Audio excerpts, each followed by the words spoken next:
افتخار میکنم که حسن آشنایی رو با پدر ایشون داشتم و یک افتخار برای ایران ما واقعیت. پیست آزادی که تمرین میکردیم با پدرشون میامدن اونجا دور و نزدیک میدیدم، ولی خب موتور سواریشون وقتی که دیدم که واقعا پتانسیلشو داره، آمادگیشو داره که روش کار بشه. وقتی که کوچیک بود ما تو شهرستان مثلا خریدی میرفتیم با موتور، جایی میرفتیم جلو من میشستیم و به زور کنترل ازت میگرفت. یعنی واقعا اگر قرار بود من به دست به فرمون بزنم جنگی میشد.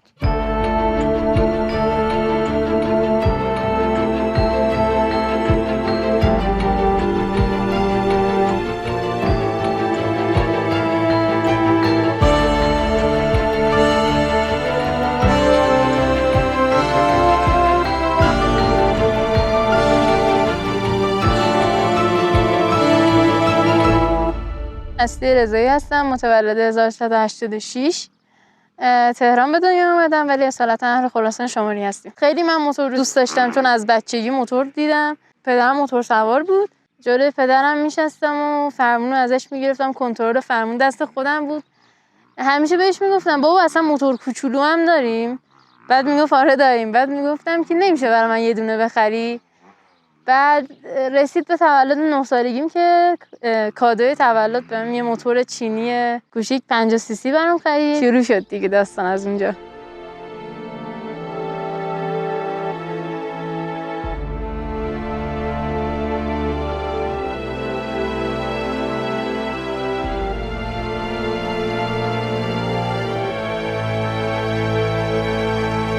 پدرم اون زمان پیک موتوری کار میکرد. خودش با تلاش خودش که کار کرد تونست که یه موتوری برای خودش، یه موتور کراس بخره و پیستای آزادی و پیستای شهرام مثل همینجا اون سالا میومد که یه اتفاق سال 88 تو پیست آزادی براش افتاد.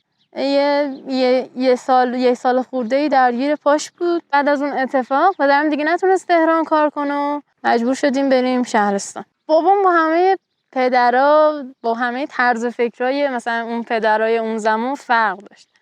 مخصوصا که تو شهرستان بودیم و دوستامون و آشناهامون هم بودن که مثلا به بابا میگفتن آخه دختر الان مثلا چرا باید موتور سوار شه و اینجور چیزا، ولی خب زیاد اهمیت نمیده. من اصلا با جامعه کار ندارم. اگر با این جامعه کار داشتم حسین نباید الان قهرمان میشد، نباید موتور سوار میشد، نباید، خیلی نباید اصلا کاری ندارم.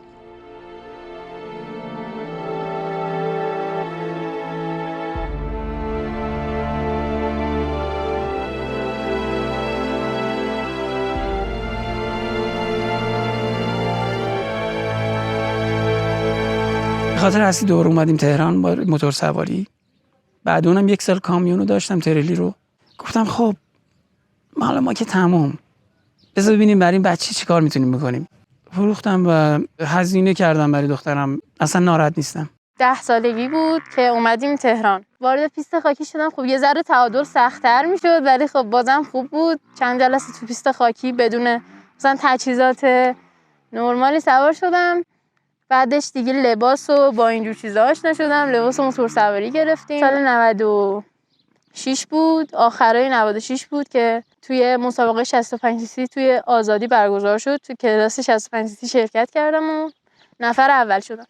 بعد که دید بابام خیلی دارم پیشرفت میکنم، خیلی علاقه دارم، موتور 85 سی سی هم خرید. همینجوری ادامه داشت تا سال 98 که آخرین مسابقه اون سال بود. توی پیست تختی برگزار شد. اون سالم خدا رو شکر هم توی کلاس 65 سی سی وایسادم هم توی کلاس 85 سی سی، یعنی جفتشو وایسادم که جفتشم اول شدم. بعد از اون دیگه کرونا اومد، دیگه مسابقه برگزار نشد.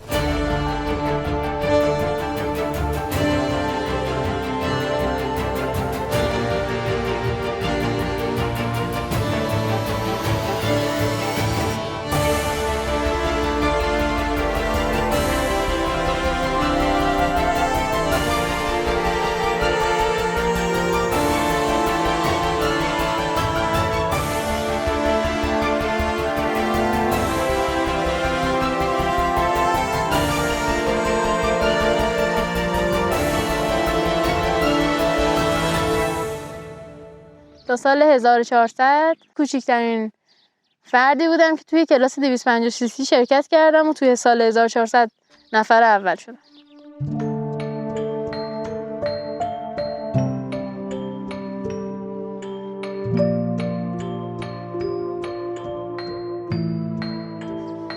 خب خوردن زمین که توی این رشته خیلی هست، ولی خب دو بار از خوردن زمینایی که خیلی حادثه پیش اومد. یه بار که خوردم زمین بازوم شکست، بازوی سمت دست چپم و خب اون خدا رو شکر نیاز به جراحی نبود، بستیمش و جوش خورد. 50 روزه دستمو باز کردم و به موتور سواریم ادامه دادم. یه حادثه دیگه هم همین 2 سال پیش اتفاق افتاد که برای تمرینات مسابقات کشوری بود، داشتیم آماده می‌شدیم که لحظه‌ای که من خوردم زمین اصلا تو شوک بودم دیگه. وقتی خوردم زمین گفتن دستت شکسته، فقط به بابام نگاه کردم تو مسابقه من چجوری الان شرکت کنم، که خدا رو شکر اون مسابقه هم کنسل شد. خوردم زمین و ساعد دست راستم شکست و 2 تا پلاتین داره الان تو دستم که باید درش می آوردم، ولی فعلا درش نمی‌بردم.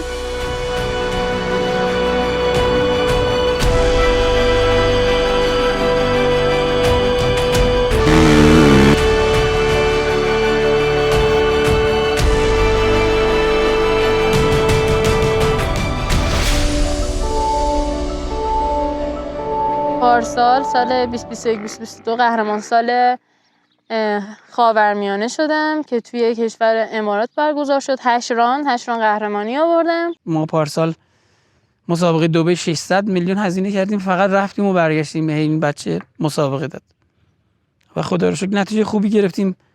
تو اون 8 ران هستی یه بار دوم شد، بقیه رو اول شد و تونست قهرمان سال امارات بشه. ولی نه کسی اینجا گفت شما اصلا چیکار کردین، نه کسی از ما پرسید کجا بودید، نه اصلا برای کسی مهم بودیم. این اذیتم کرد.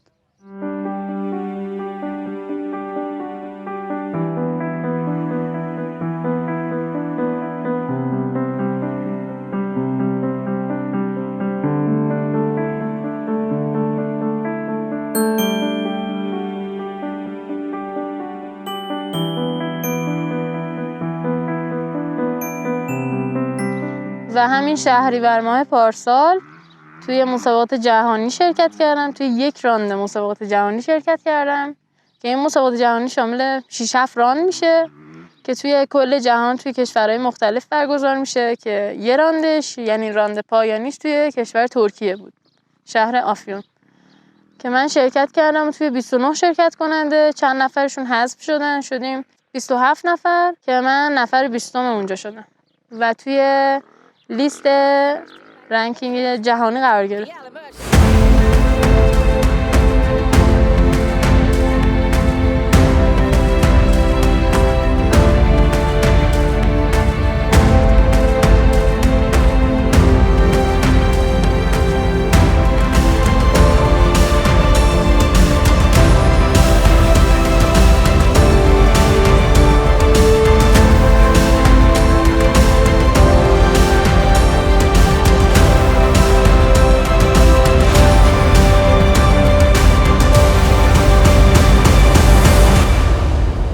با اون امکاناتی که ما رفتیم اونجا، یه من بودم و یه مامانم و یه بابام با یه موتور یه چمدون که توی اون مسابقات جهانی که از یه کشور نماینده شدیم رفتیم شرکت کردیم. حالا نمایندگی‌های دیگه مثلا کشورهای دیگه، حالا نمایندگی هوندا و اینجور چیزا با کلی تجهیزات و مثلا یه تریلی براشون تجهیزات میومد، 2 تا موتور شبیه هم یه رایدر مثلا داشت که اگه یه موتورش یه اتفاقی براش میافتاد اون یکی موتورش باشه.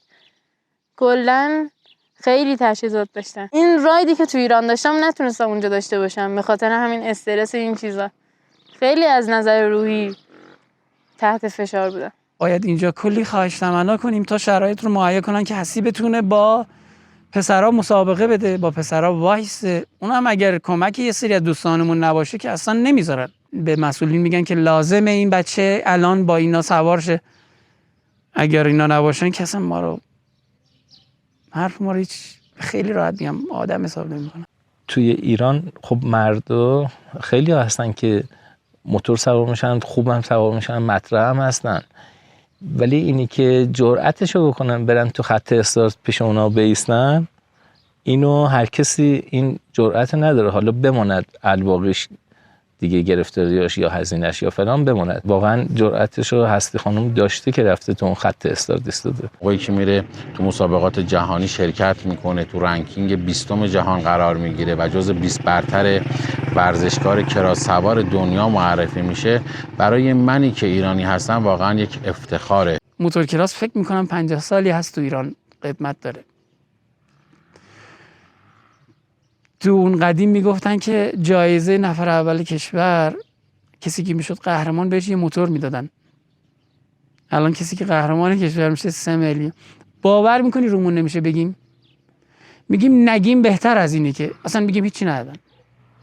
شما این همه هزینه کردین میرین میاین یه خانواده جایزه 3 میلیون 2 میلیون.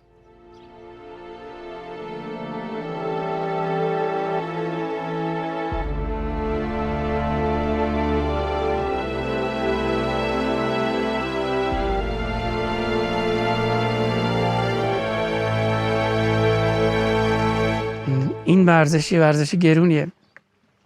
واقعا ما از اصلی ترین چیزامون داریم میزنیم براش. کسی در سطح حرفه‌ای داره سوار میشه، هر 6 ماه باید موتور نو باشه. موتور الان 850 میلیون 900 میلیونه. خیلی سخت شده. ما قبلا به راحتی میتونستیم موتور بخریم، الان نمیتونیم. روغن این موتورها از 1 میلیون هست که هر 3 روز باید عوض شه. یه کلاه بخوای بخری الان نزدیک 20 خورده 30 میلیونه. پوچین هم همینطور. شولر مثلا 15-16 میلیونه الان. خود بولیس شلوارمون هم یه چیزی حدودش 9 خورده 10 میلیون هست. مثلا لباسای تمرین خودم پاره میشه میدوزمش، چیز خاصی نیست. فدراسیون لایسنس ما رو میدن، دستشون درد نکنه.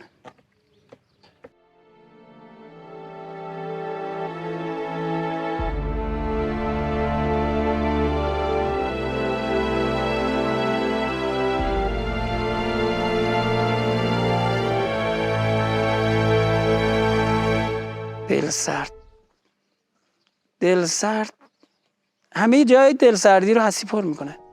دل سرد از اطرافم میشم، دل سرد از آدما، مسئولینی دور برم میشم، نه از بچه‌م و خودم. خب من ایران رو خیلی دوست دارم.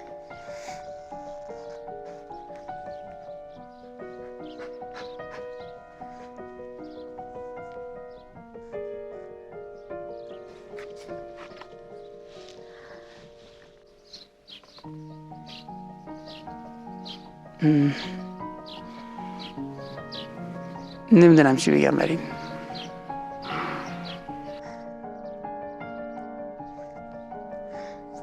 روزایی بوده که برای مسابقات جهانی تمرین میکردم، از شدت خستگی و حالا از نظر فشار روحی وسط پیست نشستم گریه کردم و این خیلی سخته. هم خانواده رو میبینم، هم پیشرفت بچه های اونور.